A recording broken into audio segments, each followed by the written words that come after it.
سنبھالنا کیا ہوتا ہے کہ مشکل میں کام آئے. عبادت اور نیکی کرنا اصل نہیں, کر کے سنبھالنا کیا ہوتا ہے, اصل ہوتا ہے کہ کل قبر اور حشر میں کیا ہو تو سنبھالو نیکی کو. بھائی عید کی خوشی کا مطلب یہ تو نہیں کہ آپ خوشی میں ہر حد سے تجاوز کر جاؤ. سب کچھ جائز ہو جاتا ہے ہمارے یہاں خوشی کا نام لے کر, اور ہم اپنی عبادات کو ضائع کر دیتے ہیں. 100% خود بھی اور اپنے گھروں میں بھی اس کا اہتمام سختی سے کروائیں کہ عید کے موقع پر کسی چھوٹے بڑے کی نماز نہیں رہنی چاہیے. ارادہ کرتے ہیں انشاءاللہ. اور یہ مزہ آ جائے کہ بھائی جس طرح رمضان میں مسجد بھری بھی تھی, عید کے دن بھی انشاءاللہ اسی طرح بھری نظر آئے. کہو انشاءاللہ. کہیں جائیں بھی آپ, سفر ہو, کسی رشتہ دار سے ملنے جا رہے ہیں تو اپنی نماز کی بولو بھائی پہلے سے شیڈول بنا کے جائیں. بھائی جا رہا ہوں تو رستے میں ظہر آئے گی تو کہاں پڑھوں گا, رستے میں عصر آئے گی تو کہاں پڑھوں گا, نماز رہ نہ جائے, قضا نہ ہو جائے, رستے میں کہیں دیر نہ ہو جائے. پہلے سے شیڈول بنا کر نکلیں گے تو نماز کا اہتمام ہوگا. اس کے ساتھ ہمارا تعلق مضبوط رہنا چاہیے. اتنی رمضان کی چارجنگ تو ہماری کچھ عرصہ پر کام آئے. علماء نے لکھا ہے حاجی حج کر کے آتا ہے نا تو حج کے بعد اس کی زندگی واضح طور پر کیا ہونی چاہیے, تبدیلی نظر آئے. سمجھ آ رہی نہیں آ رہی؟ وہ کو حاجی صاحب حج کر کے آئے, سائیکل پہ جا رہے تھے نا جناب, تو ٹھا کسی کو سائیکل ٹھوک دی. سمجھ آ رہی نہیں آ رہی؟ تو اس بندے نے دیکھا, اس نے کہا حاجی صاحب تو تک کے چلاؤ نظر نہیں آ رہا. انہوں نے کہا تجھے کیا پتا میں حاجی ہوں, تجھے کس نے بتایا؟ انہوں نے کہا یہ دیکھ ہم حاجی کر دیں لگنا. ہمارے ہاں تو نیگیٹو تاثر چلا جاتا ہے نا. معذرت کے ساتھ میں سب حاجیوں کی بات نہیں کر رہا کہ جیسی پہلے زندگی تھی ویسی بعد میں کوئی چینج نہیں آیا. اسی طرح 2 نمبریاں, اسی طرح فراڈ, اسی طرح دھوکے, اسی طرح لوگوں کے حق پہ ڈاکے مارنا. تو بابا حج کس لیے کرنے گئے؟ علماء نے لکھا ہے جس حاجی کا حج واپس آ کر حج کرنے کے بعد واپس آئے اور زندگی میں ایک واضح چینج نظر آئے تو سمجھو اللہ نے اس کا حج قبول کر لیا, سمجھو اللہ نے حج کیا کر لیا. تو اسی طرح میں کہتا ہوں جس بندے نے رمضان کے روزے رکھے, تراویح پڑھی, اعتکاف کیا, اللہ اللہ کی, اور عید کے بعد اس کی زندگی میں کیا نظر آئے؟ بولو بھائی کچھ, چلو کام نہیں کرتے 100% ولی اللہ بن گئے, کچھ تو چینج نظر آئے, کچھ زندگی بدلی تو سمجھو اللہ نے اس کا رمضان قبول کر لیا, کھاتے لگ گیا اس کا رمضان. اور جیسے رمضان سے پہلے غلط تھے, رمضان کے بعد بھی وہی روٹین چل رہی ہے, تو سمجھو پھر رمضان میں ہم نے ٹکریں ماری ہیں اور کوئی فائدہ, کوئی بینیفٹ نہیں مل سکا ہمیں. تو ارادہ کرو کچھ نہ کچھ اپنی زندگی میں کیا لائیں گے بھائی, چینج لائیں, تبدیلی لائیں گے. گناہوں سے تو کم از کم اپنے آپ کو بچاؤ. اتنی بغاوت نہ کرو اللہ تعالیٰ کی. اللہ بڑا بڑا غفور الرحیم ہے, اپنے بندوں پہ بڑا مہربان ہے, اپنے بندوں کی بخشش چاہتا ہے, مغفرت چاہتا ہے. میں نے صبح کی درس میں کہا آج ہم سب اعلان, آدھا دن رہ گیا بھائی, آدھا دن. رمضان کے 3 اشرے, غور سے سنیے, رمضان کے 3 اشرے. پہلا اشرہ رحمت, دوسرا اشرہ مغفرت, تیسرا اشرہ جہنم کی آگ سے خلاصی, آزادی دیتا ہے اللہ تعالیٰ. ہر روز افطار کے وقت لاکھوں بندے اللہ جہنم سے کیا کرتا ہے, بولو بھائی. اور پورا رمضان جتنے آزاد کیے نا, آج اکیلے ایک دن میں اتنے. آج شام مغرب کے وقت حضرات ایک ضروری اعلان سنیے, توجہ ہے حضرات, ایک ضروری اعلان سنیے. آج میں اگر اس کو یوں کہوں, حضرات ایک ضروری اعلان سنیے. گورنمنٹ نے پولیو کے قطرے پلانے والی ٹیم ادھر بھیج رکھی ہے, اپنے اپنے بچوں کو پولیو کے قطرے پلا لو. سب نے دوڑ پڑنا ہے کہ دوڑ پڑنا. اور یہ نادرا کی گاڑی آئی ہوئی ہے, جس جس کے پیپر نہیں ہے نادرا کے, وہ مکمل وہ جا کے بنوا لو. فلاں کام ہے, یہ گاڑی کھڑی ہے, یہ گورنمنٹ کی اسکیم آئی ہے, لے لو. سستا آٹا ہے, لوگ دوڑ پڑیں گے نہیں دوڑ پڑیں گے. وہ جی گورنمنٹ کی طرف سے سستے آٹے کی گاڑی کھڑی ہے, جلدی پہنچو, دوڑ پڑیں گے. ایک اعلان میں کرنے لگوں, حضرات ایک ضروری اعلان سنیے. آج شام مغرب سے مغرب تک میرا اللہ اپنی بندوں میں سے, اپنے نبی کے امتیوں میں سے 10 کروڑ بندوں کو جہنم سے آزاد کرنے والا ہے. 10 کروڑ بندوں کو آج کی شام میرا اللہ جہنم سے آزاد. اوے اللہ اکبر. جہنم, جہنم وہ معمولی چیز نہیں ہے, سن کر رونگٹے کھڑے ہو جاتے ہیں. تصور سے آگے کی چیز ہے, خطرناک, بڑی خطرناک چیز ہے. اور اللہ مفت میں دے رہا ہے آزادی. آج پیکج مل رہا ہے بہت بڑا جناب, آج یہ گولڈن چانس ہے, کوئی پتہ نہیں آج کون میرا بھائی ارادہ کرتا ہے جمعے سے لے کر شام تک انشاءاللہ رب کے در پہ دھرنا، میں نہیں کہتا دھرنا لفظ مناسب نہیں ہے، ڈیرے ڈال کے بیٹھیں گے، یہاں آ کر اس کی منت جاری کریں گے، اور انشاءاللہ شام تک 29 کروڑ بندوں میں ہم بھی اپنا نام لکھوا کر جائیں گے انشاءاللہ۔ کون کون ارادہ کرتا ہے؟ پکا پکا ارادہ کرو گے؟ اچھا نہیں، کس کس کا ارادہ ہے بھائی؟ تھوڑی دیر تو گزارو یار، پورا مہینہ بھی مسجد میں نہ گزر سکا، پورا مہینہ بھی بھاگتے رہے دنیا کے پیچھے، کچھ وقت تو گزارو، شاید اللہ کو ترس آ جائے، ان 10 کروڑ بندوں میں شاید اللہ ہمارا نام بھی شامل کر لے۔ بتاؤ جاتے جاتے بھی اگر اس اسکیم سے فائدہ اٹھا لیں تو سودا سستا ہے یا نہیں؟ وارے میں ہے یا نہیں؟ کہ پورا مہینہ غفلت میں گزار بیٹھے، چلو اینڈ تو اچھا کر لو کم از کم، شاید اسی سے ہمارا کام بن جائے، بخشش ہو جائے، اور کیا چاہیے میرے پیاروں؟ اور کچھ نہیں چاہیے۔ تو شام تک ہم نے گڑ گڑانا ہے، رونا ہے، اللہ سے گڑ گڑا کر مانگنا ہے، یا اللہ ہمیں بھی ہم خوش نصیب بندوں میں شامل کر دے جو تیری جہنم سے خلاصی پا جائیں اور بغیر حساب کتاب کے تیری جنت کے حقدار بن جائیں۔ آمین کہہ دو سارے۔ مبارک دن ہے، مبارک گھڑی ہے، مبارک موقع ہے، جمعہ کا دن، جمعۃ الوداع، اور یہ آخری روزہ۔ تو شام تک دھرنا دیں گے انشاءاللہ، بیٹھیں گے نا سارے انشاءاللہ۔ جہاں آپ دور سے آئے اپنے محلے کی مسجد میں بیٹھ جاؤ، یہاں محلے والے ہو یہاں ہو، گھر میں اس کی فرصت نہیں ملتی، گھر میں ماحول نہیں ہوتا، تو بھائی عورتوں کو بھی کہو کومہ پکڑ لو بھائی، روز ہو کر اپنے رب کو مناؤ، شاید یہ آخری رمضان ہو، اگلے سال کون زندہ کون نہیں میرا اللہ بہتر جانتا ہے، اس لیے اس موقع کو مس نہیں کرنا۔ یہ چند گھنٹے ہیں، ان کو انشاءاللہ کما حق ہو استعمال کریں گے نا انشاءاللہ۔ اللہ بڑا غفور الرحیم ہے، نہیں محروم کرتا، اس کے در پہ کوئی آ جائے وہ دیر نہیں لگاتا، وہ بہانے تلاش کرتا ہے کہ یار اللہ اکبر۔ تو باغیوں کو محروم نہیں کرتا، اپنوں کو کیسے محروم کرے؟ وہ تو نافرمانوں کی سنتا ہے، شیطان سے بڑا اللہ کا کوئی باغی ہے؟ بولو۔ اللہ کہتا ہے، بندے کہتے ہیں کہ ہم بڑے گناہگار ہیں، ہماری دعا اللہ کہاں سنتا ہے، ہم تو بڑے گندے ہیں، بہت برے ہیں، ہماری کہاں سنتا ہے؟ جو مایوس کیا ہوا ہے شیطان نے ہمیں۔ وہ ظالموں ادھر آؤ میں بتاؤں، شیطان سے بڑا کوئی اللہ کا نافرمان، کوئی اللہ کا باغی؟ شیطان، اللہ نے کہا آدم کو سجدہ کرو، شیطان نے کہا نہیں کرتا، صاف انکار کر دیا۔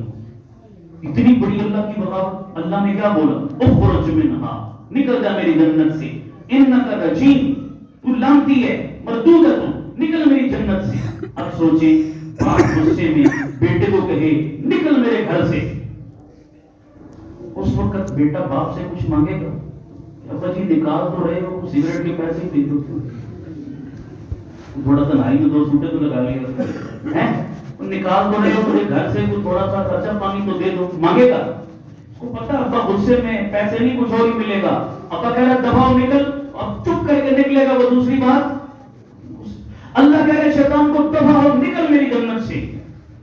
اللہ کا غصہ، کوئی اس وقت کچھ مانگ سکتا ہے؟ شیطان بہت بڑا عالم تھا، علم بہت زیادہ تھا شیطان کے پاس، شیطان کو پتا تھا کہ اللہ غصے میں مجھے نکال تو رہا ہے، لیکن اللہ کے غصے میں اور بندے کے غصے میں، بندے کو غصہ آتا ہے، غصہ بندے پر کیا ہو جاتا ہے؟ حاوی ہو جاتا ہے، بندہ مغلوب ہو جاتا ہے، تو غصے میں کچھ سمجھ اور جو آواز ساتھ چھوڑ دیتے ہیں۔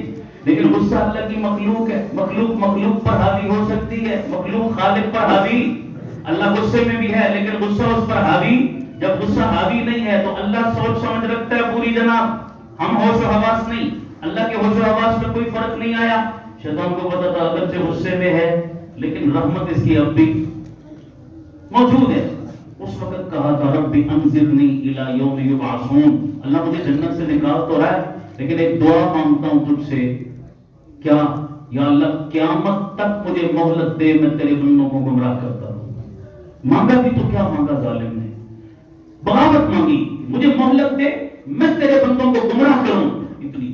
اللہ نے کہا جا کیا یاد کرے گا، تجھے فری ہینڈ دیتا ہوں، کیا دیتا ہوں؟ فری ہینڈ دیتا ہوں، جا کتنا زور لگا سکتا ہے لگا لے۔ سوچو اللہ کہہ رہا ہے شیطان جیسا باغی مجھ سے مانگے میں تو اس کو نہ نہیں کرتا، تم تو میرے نبی کے امتی ہو، تم تو میرے بندے ہو، میرا کلمہ پڑھتے ہو، تم مانگو گے میں کیسے عطا نہیں کروں گا؟ یہ شیطان پٹی پڑھاتا ہے، نہیں مانگنا نہیں کیونکہ میں تو گناہ کر کے آیا ہوں، اب میں کیسے مانگوں؟ کوئی بات نہیں، 1000 بار گناہ کرو، 1000 مرتبہ در پہ آؤ، ہر مرتبہ وہ جھولی بھرے گا، کبھی مایوس نہیں کرے گا تمہیں۔ مایوسی کفر ہے،